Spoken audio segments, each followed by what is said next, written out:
Lahat ng ating mga gulay nasa kantang Bahay Kubo. Ang ilan nasa mga lawa ng Pangasinan at bukirin ng Lanao sa Mindanao. Sa ilog na ito sa madalim Lanao del Sur, abalang nagkukuskos ang mga lalaking ito, hindi ng maruruming mga damit, kundi ng bugkos-bugkos na mga gulay na kanilang inani. Para itong murang sibuyas, pero mas manipis at mas mahaba. Ito raw ang sikretong pampalasa ng maraming lutong Maranao, ang sakurab o sibujing. Ang mga hinugasang sakurab sa ilog, inani mula sa taniman ni Maslama. Sa malamig na area doon siya nabubuhay. Mas gusto niya yung matubig yung lupa. Pagkatapos itanim ang tangkay ng sakurab sa lupa, 8 buwan hanggang 1 taon ang kailangang hintayin bago ito pwedeng anihin. Mataba yung mga dahon niya. Pag nakita mo yun, sinyalis na yun na pwede mo na harbisin. Ang gamit niya sa pagtanggal ng mga tuyong dahon, sada. Para siyang salday na malaki. Para masuklay niya yung dahon ng palapa. Gawa po ito sa kahoy. Ang panghukay naman niya ng ugat ng sakurab, parang gawa sa bakal. Matalim na po. Original siya na class A. Mas malaki pa sa intuturo ko, no? Ito yung normal, kumbaga regular size ito. Tingnan mo, maliit, oh. Ang ginagamit namin dito ng pagbukos, itong tie box. Tansya na namin yung isang sako, 15 bukos.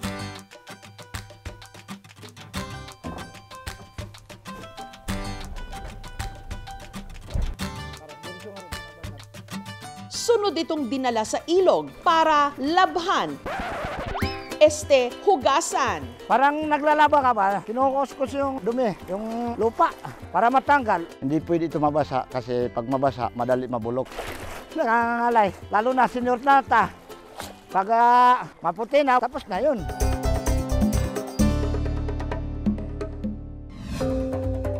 Ito ang nasa pako na sakot. Ito ang gamit natin pangtali sa sakurab. Inapakan ko para hindi sumama. Itinali ito bago ibenta.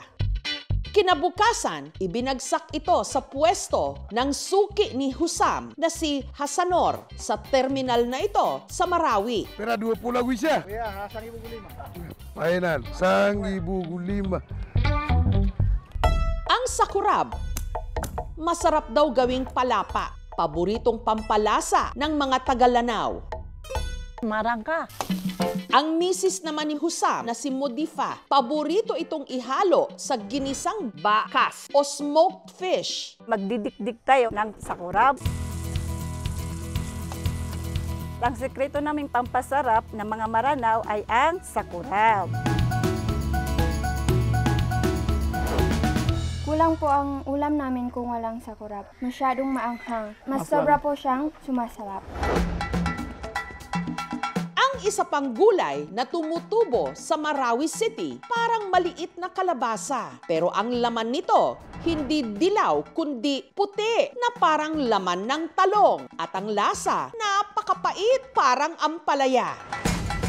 Ang tawag nila sa gulay na ito, paryalaot. Si Saiba, bantay sarado sa kanyang bakuran na sagana sa paryalaot. Ang mga bunga raw kasi nito, madalas pinagdidiskitahan ng mga bata. Ginagawang laruan. Piniriyan ko mga walya mineral. Kapag berde na ang paryalaot, senyales na pwede na itong kainin. Nakanabot pa ako, pakipikta yung sangari.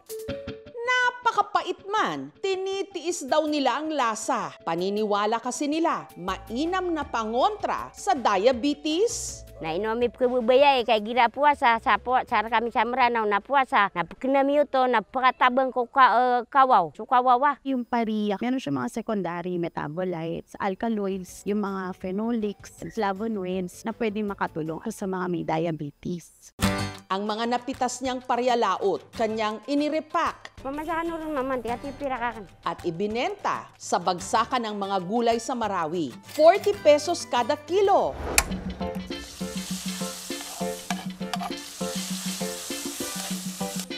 Masarap daw itong i-partner sa itlog.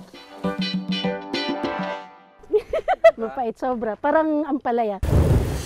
Sa tuwing binabayo naman ng malalakas na bagyo ang Pangasinan, ito raw ang madalas nilang panlaman tiyan. Ang gulay kasing ito, kaya raw lumago, umaraw man o umulan o kahit na bumaha pa. Nabubuhay kasi ito sa mga latian o marsh o hindi kaya sa mga nalubog na palayan. Namumulaklak din, may kulay puti, meron ding pink. Species ng native na water lily. Bulaklak na yung pag piyesta ng patay. Dinedekorasyon nila sa mga puntod eh. Ang tawag sa gulay na ito na pampahaba raw ng buhay, balbalino. Ang kagawad mula Kalasyaw na si Alfred, lumusong sa palayang ito na nalubog sa tubig baha para manguha ng balbalino. Kung minsan sa palayan, kung minsan sa mga bakanting lote na hindi na po natataniman. Balbalino ang ipinangsasahog ni Tatay Jose sa sinigang na isda. Ang bulaklak, itinabi. Isasahog niya rin daw kasi ito sa kanyang sinigang. Sabi ng mga matatanda, ang bulaklak pinakamasustansya eh.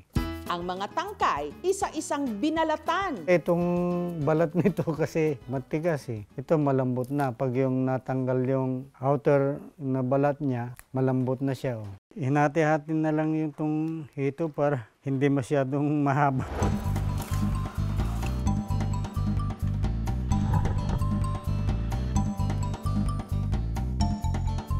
Nung kumulo na ang sabaw, inilagay na niya ang tangkay at bulaklak ng balbalino.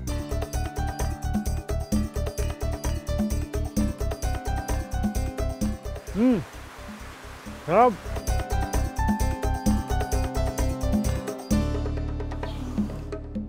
Madaling malambot. Itong balbalino na to, katulad din no mga unang halaman, maganda rin siya sa mga may diabetes. Meron din siyang antioxidant properties, anti-aging. Kung lahat ng gulay sa Pilipinas isinama sa kantang Bahay Kubo, mapapagod tiyak tayo sa kakakanta. Napakarami pa kasing gulay na hindi pamilyar sa ilan sa atin na naghihintay lang pitasin, lutuin at matikman. Thank you for watching mga kapuso. Kung nagustuhan niyo po ang videong ito, subscribe na sa GMA Public Affairs YouTube channel and don't forget to hit the bell button for our latest updates.